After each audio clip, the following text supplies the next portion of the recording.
పోలీసులకు సంబంధించిన వ్యవహారం ఇప్పుడు పెద్ద ఎత్తున చర్చనీయాంశంగా మారుతుంది. సరే, వాళ్ళు ఎవరి ప్రెజర్ వల్ల వాళ్ళు అలా చేస్తున్నారా, లేదంటే కావాలని కొంతమంది ప్రలోభాల వల్ల చేస్తున్నారో తెలియదు, కానీ కొన్ని ఘటనలు అయితే చాలా తీవ్రంగా ఆక్షేపణీయంగా ఉంది. ఇటీవల తెనాలికి సంబంధించి ఆ రోడ్డు మీద వాళ్ళు తప్పు చేశారో ఒప్పు చేశారో అనేది చట్టపరంగా చర్యలు తీసుకోవాలి. కానీ ఆ జరిగినటువంటి పరిణామాన్ని ఎలా చూడాలి?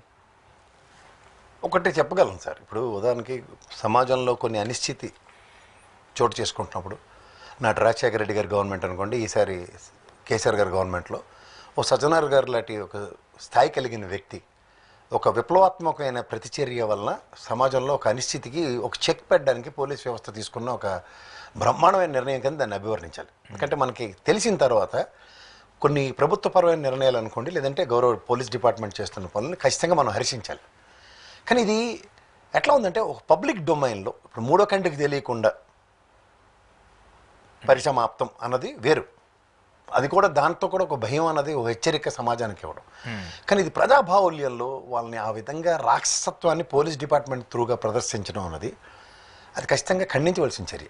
ఇప్పుడు తర్వాత ఇంకోటి అంటే సమాజంలో కొన్ని జరుగుతూ ఉంటాయి. ఇప్పుడు ఉదాహరణకి ఎవడో దొంగతనం చేసి దొరికినప్పుడు చెట్టు కడిచి మనమే కొడతాం ఎగ్జాంపుల్. కానీ చట్టాన్ని మన చేతిలో తీసుకున్నామని వాడికి ఏదైనా పొరపాటు ఏదైనా జరిగినప్పుడు తిరిగి మన మీద చర్యలు ఉండవా? ఉంటాయి కదా. అలా సమాజంలో ఒక డొమైన్లో పబ్లిక్ డొమైన్లో కొన్నిటి మీద కొంత డెకరం మెయింటైన్ చేయాలి ఎవరైనా సరే. ఇప్పుడు వాళ్ళని తీసుకెళ్లి పోలీస్ స్టేషన్లో పెట్టి 3rd డిగ్రీ పెట్టమని ఎవరు కాదను, మూడో కంటికి తెలియదు అది. అర్థమైందా? ఎందుకంటే పోలీసు వాళ్ళు కొన్ని గంజాయి బ్యాచ్లు ఇలాంటి వాటికి కొన్ని చేస్తారు. చేయడం నేను కాదు, పబ్లిక్ డొమైన్లో అంటే పబ్లిక్ సమక్షంలో చేయడం పైవచ్చి ఇలా కొడతారన్నది పోలీసుల మీద ఆల్రెడీ ఒక అపవాదం ఉన్న దగ్గర ఇంత ఫిజికల్ టార్చర్ ఉంటుందా పోలీస్ స్టేషన్లో అన్నది ఇంకా ఎక్కువ ఉంటుంది అన్నది వేరే విధంగా లీడ్ అవుతుంది కదా. కొన్ని దగ్గర మనం తెలుసో తెలియకో అన్న దగ్గర భావావేశాన్ని నియంత్రించుకోవాలి. తర్వాత ఒక సిఐ గారు కాళ్ళ మీద తన బూట్ కాలుతో పెట్టి కొట్టడం అన్నీ ఎలా అవుతున్నాయంటే ఇదేదో కొంచెం సినిమాల ప్రభావం వరకు అన్నది చూసుకుంటే ఆ విధంగా చేయడం అన్నది ఎంతవరకు సమంజసం. ఇప్పుడు కొట్టవచ్చు. నేను ఇప్పుడు చెప్తాను, పోలీసులు అలాంటి విషయంలో 3rd డిగ్రీ వాడతారు. ఇప్పుడు గంజాయి బ్యాచ్లు ఇలాంటి బ్లేడ్ బ్యాచ్లు ఈ పనికిమాలిన చెత్తగాలు దొరికినప్పుడు పోలీసులు వాళ్ళకి హారతిపల్లెలు పెట్టి కూర్చోమని నేను చెప్పను. ఖచ్చితంగా యాక్షన్. కానీ మీరు లోపల తీసుకెళ్ళి ఆ పని చేయండి. అంతేకాని బయట ప్రజల మధ్యలో పెట్టి ఒక భయభ్రాంతులకు గురి చేద్దాం, వ్యవస్థ మీద మాకు గౌరవం పోగొడదాం అంటే మాత్రం పోలీస్ వ్యవస్థ మీద ప్రజలకి అపారమైన భయభక్తులు ఉండాలి, గౌరవం ఉండాలి. దానికి సంబంధించి ఆ భయంతో కూడిన గౌరవం వేరు. అప్పుడు ఏమవుతుందంటే ఎవరు నియంత్రణ పాటిస్తారు. అదే కదా కొడతారా అంటే ఇప్పుడు చిన్నపిల్లల చూడండి, కొడితే అలా మొండిగేసేస్తారు వాళ్ళు. అలా కొడతారన్న విషయం పబ్లిక్లో చర్చనీయాంశం చేయకుండా ఉండాలి కదా. అవును, అది చాలా చాలా ఇంపార్టెంట్. ఇది ఎప్పుడైతే జరగట్లేదో రాను రాను వ్యవస్థ మీద గౌరవాలు పోతాయి. ఇప్పటికే పోలీస్ వ్యవస్థ మీద చాలామంది చాలా చిన్న చూపుతో మాట్లాడతారు. అందరూ బయట మాడి వెళ్ళాలండి, లోపలికి వెళ్ళి మాట్లాడేవాడు ఎవడు ఉండదు. కానీ అట్లీస్ట్ మీకు ఇప్పుడున్న సర్కమ్స్టాన్సెస్ లో లోపలికి తీసుకెళ్తే ఆ భయం ఉంచింది ఇంకొంచెం ఉంచండి. పోలీస్ అంటే ఆ భయం ఉండాలి, ఎట్టి పరిస్థితిలో ఉండి తీరాలి.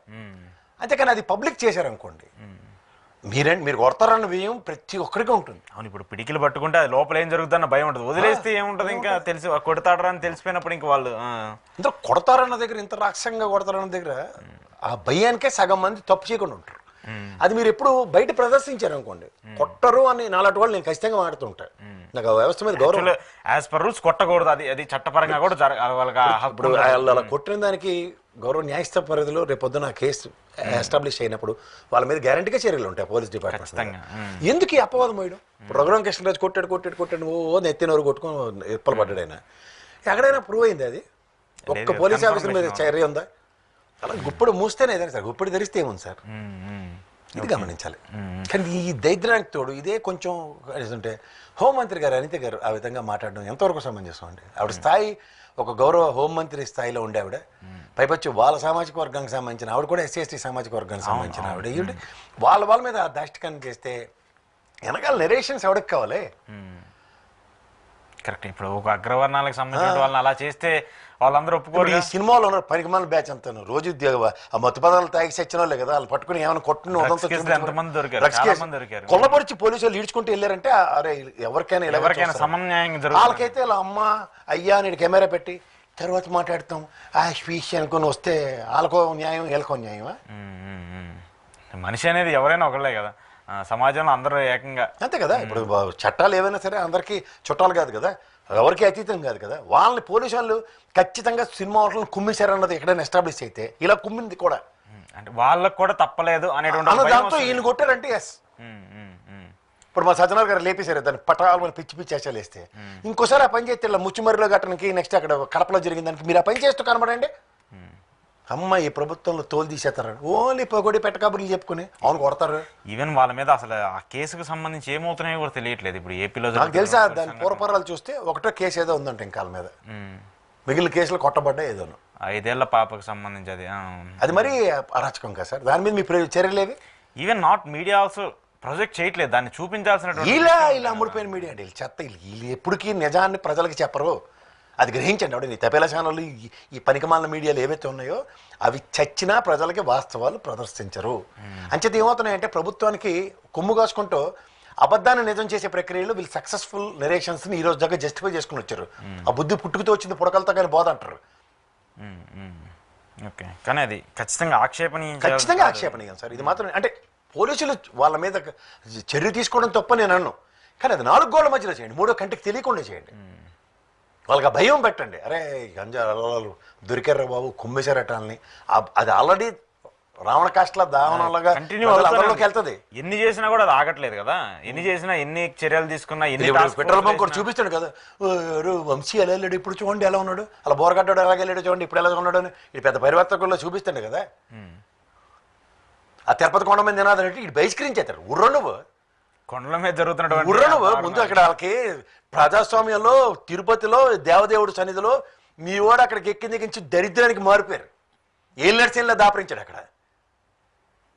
ఈ గుదిబండి వ్యాపారం మేము భరిస్తుంటే భక్తుల కైంకర్యాలకి సేవలకి చస్తున్నారు అక్కడ గుడుల చుట్టూ తిరగలేక. అక్కడ కనీస వసతులు లేవు, పిల్లలకి పాలు లేవు, తినడానికి తిండి లేదు ఆడాలకి. వీళ్ళ కబుర్లు, వీళ్ళ కాకరకాయ స్టోరీలు, వీళ్ళు కూర్చుని రాస్తుంటేట మనం వినాలి ఇవన్నీ. ఈ లడ్లు ఎత్తుకెళ్ళిపోయాయంటే లడ్డులో కొవ్వను కానీ వీడు చెప్పింది మనం నిజాలు. కోర్టు ముట్టికాయలు వేసి మూసుకొని కూర్చోమని చెప్పింది. ఆ స్టాంప్ పెట్టి జరిగితే వాటికి దిక్కు లేదు. దానికి సంబంధించి ఆ విచారణ కమిటీ ఏమైందో కమిటీ చేశారు, దాన్ని అది ఏమైంది ఏడు చేస్తారు తిరిగి బీఆర్ రెడీ చేసిన పని. అందుకని దగ్గర డైరెక్ట్గా చెప్తుంటే చిన్న పిల్లల్ని అడిగిన చెప్తారు అక్కడ. ఈవోకి దాని వాళ్ళు పక్క తప్పించాలట, వాళ్ళతో నాగరి డ్యాన్స్ వేయాలని యాదవ కబుర్లు చెప్పి ఈ పోసుకోల కబుర్లతో కాలక్షేపాలు చెప్తే ఇలాగ ఉంటాయి. సరే బహిష్కరించచ్చు ట్రాకింగ్. బహిష్కరించడంలో ఉపయోగం ఏముందండి? ఈడవాడ మధ్యలో బహిష్కరించడానికి అసలు తమాషాలకు ఉందా? బహిష్కరణలు కాదు కదా ఇక్కడ జరగాల్సింది, దానికి సంబంధించి సంస్కరణలు జరగాలి. సంస్కరణలు చేసి ఉద్యోగం ఉంటాయి కదా. తిన్నంగా ఉన్నదాన్ని తీసుకెళ్ళి చెడగొట్టి వాళ్ళ ప్రాణాల మీద తెస్తాను రకంగా అక్కడ.